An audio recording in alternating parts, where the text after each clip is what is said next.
Entonces, ¿qué diferencias tiene? En la inducción vamos a ver que esta depende de la velocidad con que el fármaco llega hasta el cerebro. Va a determinar el transporte del fármaco desde los pulmones hacia la sangre y de la sangre hacia el cerebro. Entonces es muy importante, en este caso, considerar que la presión inicial del anestésico es de 0 en todos los tejidos y a medida que vaya ingresando va a ir cambiando y se va a ir concentrando. Y obviamente, dependiendo de las características físico-químicas del fármaco, la concentración en cada tejido va a ser diferente, ¿sí? Pero la que nos interesa para que se pueda producir el efecto es la llegada de ese anestésico y su concentración en cantidad suficiente en cerebro, ¿sí? También es importante considerar que en toda esta fase decimos existe baja solubilidad y alta eliminación, ¿sí? En la fase de recuperación vamos a ver que esta depende de la velocidad con que el fármaco sale del cerebro. Podría decir que vamos a ir en dirección contraria, ¿sí? No se puede intensificar la concentración en sentido opuesto, es decir, cuando está yendo desde el pulmón hacia el cerebro, yo puedo acelerar la frecuencia ventilatoria para que entre más rápido, por decirlo así. Pero cuando está en cerebro, para que salga más rápido, no puedo acelerar el cerebro para que salga más rápido el tóxico, o en este caso el fármaco, ¿sí? Entonces no puedo manipular desde el lado opuesto. Y por supuesto la presión del anestésico en los tejidos va a ser variable. En algunos tejidos va a tardar más en ser eliminado y en otros va a salir con más facilidad. Y en este caso decimos que hay una alta solubilidad y menor eliminación, justamente porque tiene que salir de los tejidos para poderse eliminar, ¿sí?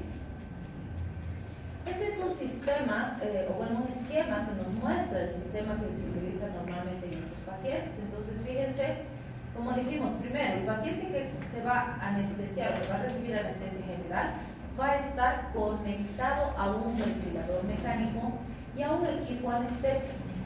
El equipo anestésico, como vemos aquí en el dibujito, fíjense, aquí tiene cilindros que contienen distintos tipos de gases. Uno tiene aire, otro tiene óxido nitroso, otro tiene oxígeno, y esto se va a ir mezclando. Está conectado a un equipo donde van a ingresar los gases. El anestesiólogo es el que va a determinar cuánto entra de cada gas en la mezcla, y eso se va a mezclar en este equipo y se le va a administrar por un sistema de conductos directamente a la vía respiratoria del paciente. Pero además, el sistema respiratorio del paciente está conectado, por un lado, a un sistema donde se absorbe el CO2 que sale en la exhalación del paciente, y también se le aporta oxígeno al paciente al mismo tiempo que va a ir recibiendo los otros gases. Pero además, este mismo sistema está conectado a sistemas multiparamétricos que van a ir monitorizando y dando una información de cómo está la frecuencia ventilatoria, de si está en parámetros normales y demás, y el ventilador es el que se va a encargar de determinar el ritmo, la frecuencia, la intensidad y la profundidad de cada respiración del paciente. Entonces, todo este sistema trabaja, se monitoriza por el anestesiólogo, pero además como hemos dicho, tiene otros sistemas de monitorización. Va a estar auscultando al paciente, le va a estar tomando la presión arterial de forma manual y va a ir monitorizando durante todo el proceso quirúrgico si es necesario va a aumentar algún fármaco, si es necesario aumentar algún gas, si es necesario verá la hidratación del paciente, y va a ir regulando todos estos parámetros en base a las necesidades, ¿sí? Además, es muy importante considerar que dependiendo del proceso quirúrgico que se va a realizar, va a variar bastante. Hay cirugías que van a durar 1 a 2 horas, ¿no? Y hay cirugías que pueden durar 8, 10, 12 horas inclusive, dependiendo de qué proceso quirúrgico están haciendo. Y también puede ser que si se ha programado la cirugía, póngase para 2 horas, pues en el proceso se ha complicado algo, se ha lacerado un tejido, se ha seccionado un vasito, ha tenido que venir el cirujano cardiovascular para corregir y demás, y en vez de durar 2 horas que debería haber durado, acaba durando 8, ¿sí? Entonces sí, se pueden dar también ese tipo de variaciones. O se ha programado para 2 horas, pero el cirujano estaba apurado, ha venido, ha cortado rapidito, ha trabajado muy rápido y ha terminado en 1 hora. Entonces también pueden darse esas variaciones, ¿sí? Y en base a eso el anestesiólogo, si bien hace su plan anestésico antes del procedimiento, puede necesitar hacer modificaciones o ampliar el efecto o acelerar la recuperación, ¿sí? Bien, entonces vamos a ir viendo algunos de los fármacos que se utilizan con este objetivo. Hemos dicho que se pueden usar gases y se pueden usar fármacos intravenosos. Dentro de los que se usan por vía aérea tenemos al óxido nitroso, que es uno de los primeros que se ha usado y que se sigue usando en algunos procedimientos. Su potencia anestésica es débil, o sea, no es un anestésico muy potente, y por eso se debe combinar con otros anestésicos. También vamos a ver que se administra junto con el oxígeno, normalmente a 30%, y nos permite realizar una inducción, y la recuperación también es rápida. Sin embargo, suele utilizarse más para inducción. Tiene buenas propiedades analgésicas. Vamos a ver que su efecto depresor cardiovascular respiratorio es bajo, pero no está exento de esto. Entonces hay que vigilar al paciente. No se recomienda utilizar durante el primer trimestre de la gestación porque el riesgo para el producto de la gestación es alto.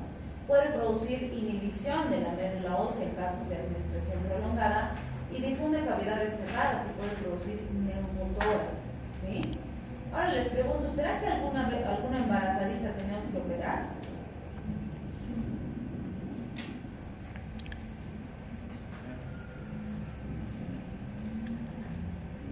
O sea, sí, puede ser que necesitemos una intervención quirúrgica. Por decirles, está con, no sé, 3 meses de gestación y pues tiene una colecistitis aguda y hay que operar el ciclo. Sí, se puede dar el caso. O sea, idealmente no deberíamos, pero puede darse, ¿sí? O resulta que tiene eclampsia, está convulsionando, hay que sacar la bobina y ya está con, no sé, 7 meses de gestación, ¿sí? Pero si no sacamos al bebecito se puede morir la mamá también. ¿Y ustedes creen que ahí en una eclampsia con una mamá convulsionando vamos a estar haciendo bloqueo epidural y demás? No, porque no tenemos tiempo, pues va a ser anestesia general, ¿sí? Claro, para su cesárea idealmente vamos a hacer una EPI, ¿no? Un bloqueo local, como vamos a ver más adelante.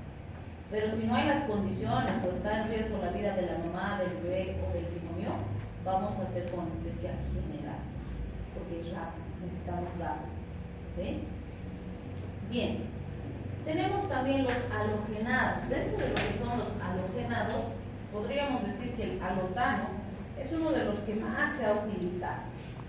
Entonces, todo este grupo o esta familia de anestésicos son bastante buenos y es muy común que se usen en procedimientos anestésicos. Pero vamos a ver algunas complicaciones importantes como la hipertermia maligna, por ejemplo. Entonces, por ejemplo, si hablamos de los efectos adversos o reacciones adversas al fármaco, normalmente con todos los anestésicos vamos a ver alteraciones cardiovasculares y respiratorias. En el caso de los halogenados se ha visto depresión cardiovascular, que es dosis dependiente, con una intensa vasodilatación, hipotensión y disminución del gasto cardíaco. Esa disminución brusca de la perfusión puede poner en riesgo el funcionamiento del riñón y de hígado, y sobre todo del riñón, porque no se olviden que el riñoncito es súper sensible, súper lábil a la hipoperfusión. Entonces, sí hay que vigilar el nivel de hidratación del paciente, la perfusión, por eso tenemos nuestras vías periféricas, por las cuales vamos a ir pasando soluciones si fuera necesario. Las arritmias también han sido descritas con los halogenados y se ha visto que con el uso sistemático se puede producir una sensibilización del miocardio que hace que cada vez que usemos el fármaco la arritmia aparezca más rápido, ¿sí? En el sistema respiratorio vamos a ver irritación de la mucosa respiratoria con incremento de las secreciones. Para eso podríamos usar la atropina. ¿Cuál sería el beneficio de darle atropina a este paciente?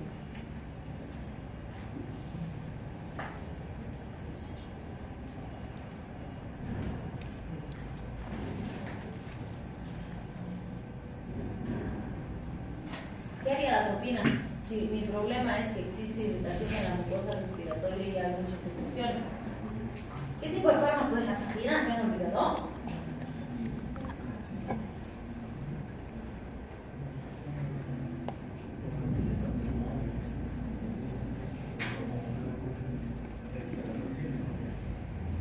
atropina, antídoto para intoxicación por carbamatos, órganos fosforados y cualquier inhibidor de la colinesterasa. Por lo tanto, ¿cuál es su mecanismo de acción?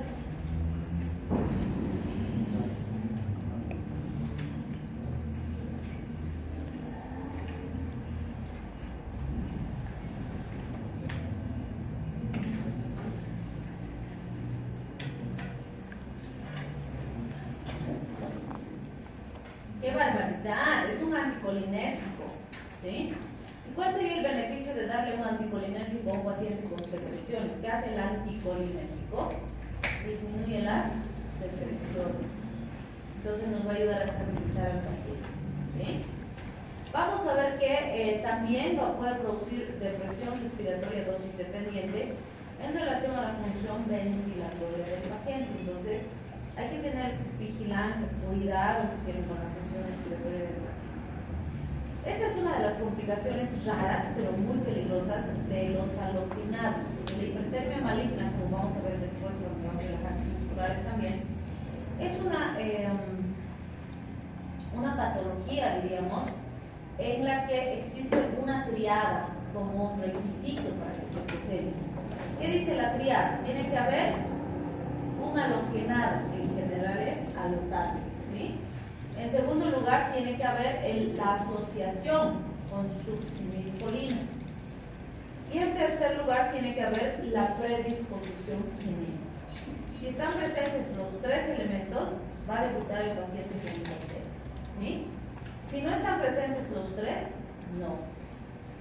Entonces, ¿será común asociar succinilcolina con halogenados?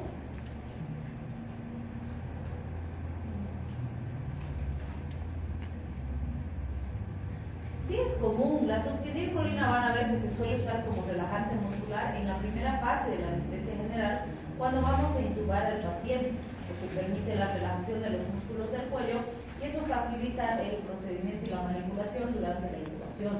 Entonces sí es común que usemos succinilcolina para eso. Y después que le demos halogenados para la anestesia. Y si el paciente tiene la predisposición genética, que no tengo cómo saberla, no la puedo ver, no puedo hacer un laboratorio que me diga que tiene, entonces si la tiene, se va a presentar igual. ¿Sí? Por suerte no es tan común, se presenta en 1 de cada 50.000 adultos y en 1 de cada 15.000 niños. ¿Sí? ¿Qué va a pasarle al paciente? Como dice el nombre del cuadro, va a empezar a tener hipertermia, que va a subir descontroladamente. Ese exceso de temperatura corporal produce rigidez muscular y rhabdomiólisis. ¿Qué es la rhabdomiólisis?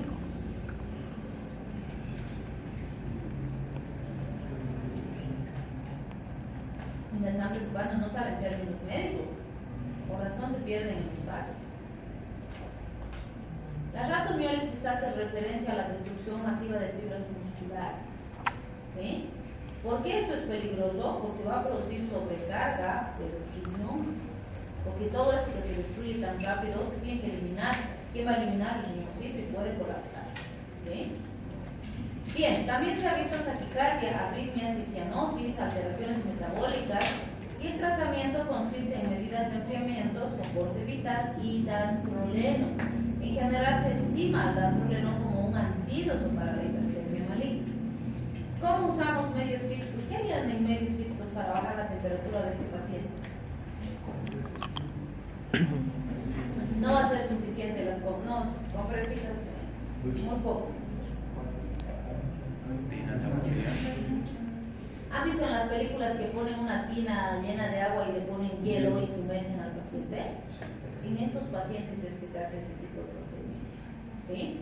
También le podemos pasar soluciones intravenosas frías, no congeladas obviamente, pero sí se las ponen por un tiempo determinado al refrigerador para que estén friecitas y se le pasa intravenoso frío, ¿sí? Porque normalmente las soluciones intravenosas, ¿cómo se le pasa al paciente? ¿A qué temperatura? Temperatura ambiente, idealmente en baño María un poquito tibias, ¿sí? Pero bueno, los hospitales como los tienen ahí afuera no pasa nada. Pero en algunos casos sí se recomienda entibiar un poquito, calentar un poquito. Obviamente depende si son cristaloides o coloides. Bien, medidas de soporte, hay que darle oxígeno, hay que darle líquidos, electrolitos, restitución de lo que necesite. Y el dantroleno, que vamos a ver que es un relajante muscular, se puede usar como antídoto. La pregunta es, si el dantroleno es un relajante muscular, ¿para qué serviría en una hipertermia maligna? Evitar la rhabdomiólisis. ¿La qué? La rhabdomiólisis. Rhabdomiólisis. Va a relajar las fibras musculares y va a evitar la rhabdomiólisis, que es lo que determina el colapso renal. ¿Sí? Entonces sí se considera el dantroleno como antídoto por esa razón. También se ha visto que puede haber náuseas, vómitos postquirúrgicos, pero estos suelen ser efectos adversos menos graves, que normalmente ya no nos trae complicación. ¿Sí? Bien, cuando hablamos de los anestésicos intravenosos, tenemos analgésicos opioides, sedantes hipnóticos, bloqueantes neuromusculares. A los opioides ya los hemos visto con AINES, el fármaco 1. Los vamos a recordar un poquito. Ahí está el grupo, la morfina, el fentanilo y demás, nada más. De los bloqueantes neuromusculares los vamos a ver en el capítulo de relajantes musculares.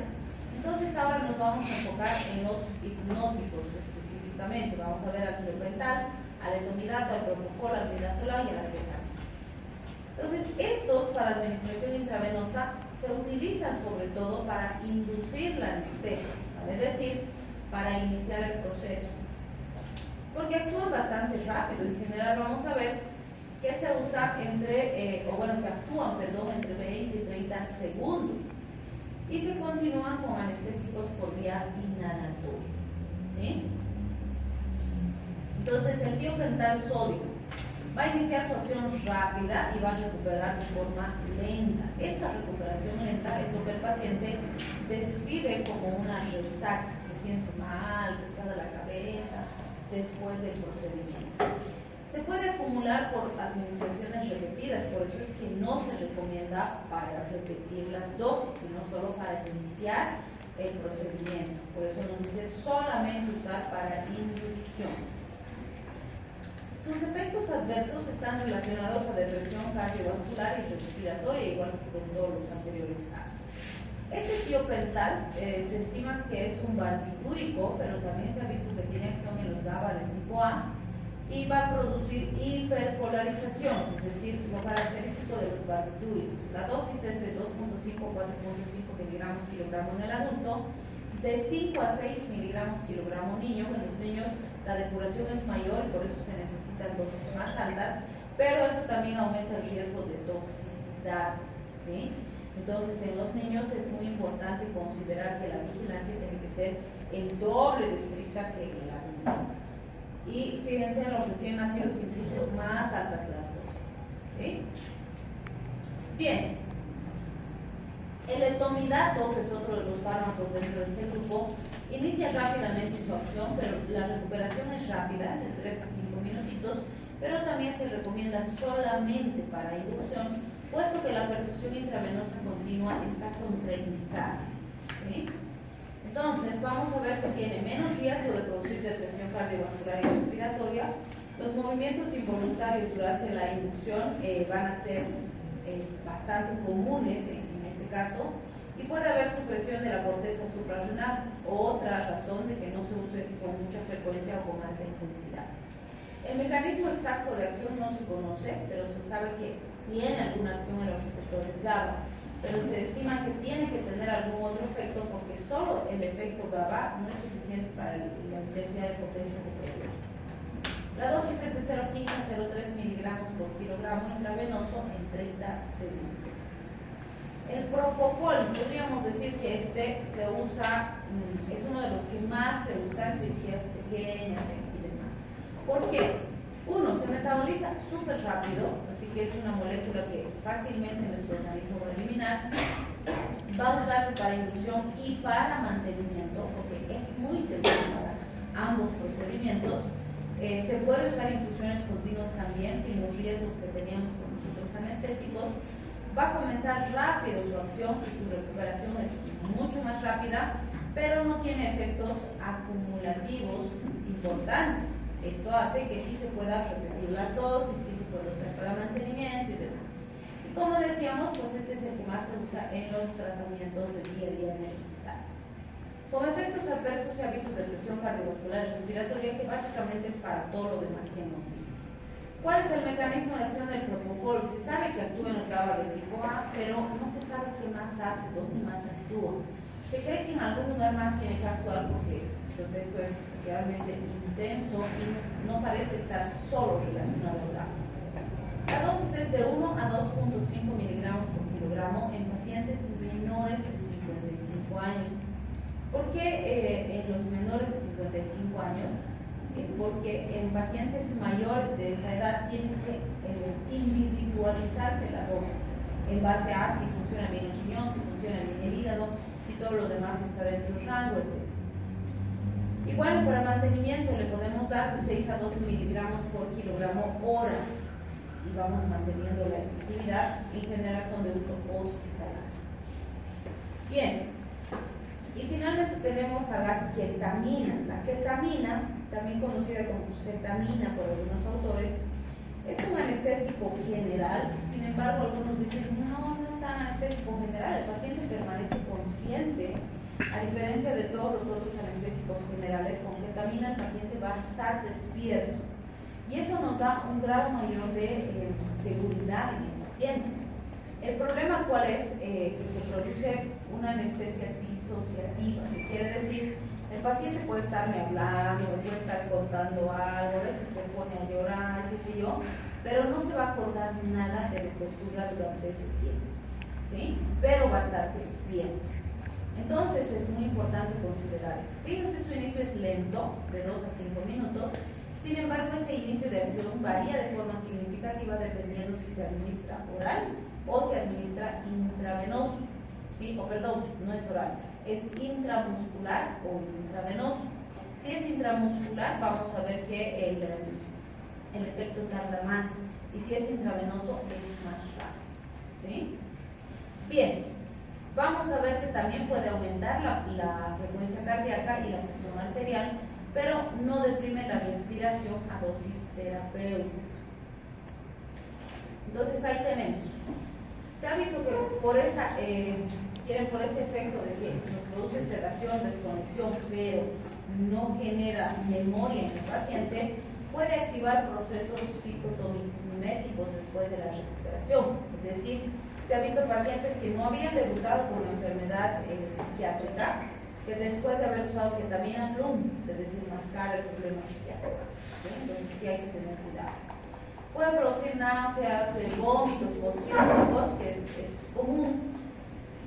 Y si se usa, bueno, esta es una de las que más se usa en intervenciones pediátricas, porque trae esa ventaja de que el paciente, aunque no se acuerde, va a estar despierto, nos va a estar hablando durante el procedimiento, y en los niños eso le da un rango mayor de seguridad, ¿sí? Como mecanismo de acción tenemos que tampoco se conoce con precisión su mecanismo, pero sí se sabe que actúa en los receptores del NMDA, en los opioides, no inhibe los canales de sodio. Entonces, esto es muy importante porque va a tener un efecto muy significativo, sobre todo por su acción a nivel de estos receptores. Y es muy potente su acción. Esta, por ejemplo, ha sido usada mucho de forma clandestina, podríamos decir, en estos gabinetes de abortos clandestinos que hay, ¿no? Porque, bueno, es, entre comillas, un poquito más fácil de manejar que otros anestésicos, y les pasan ketamina y les hacen el gramo, ¿sí? Obviamente, si no manejan correctamente, el riesgo sigue siendo sumamente alto.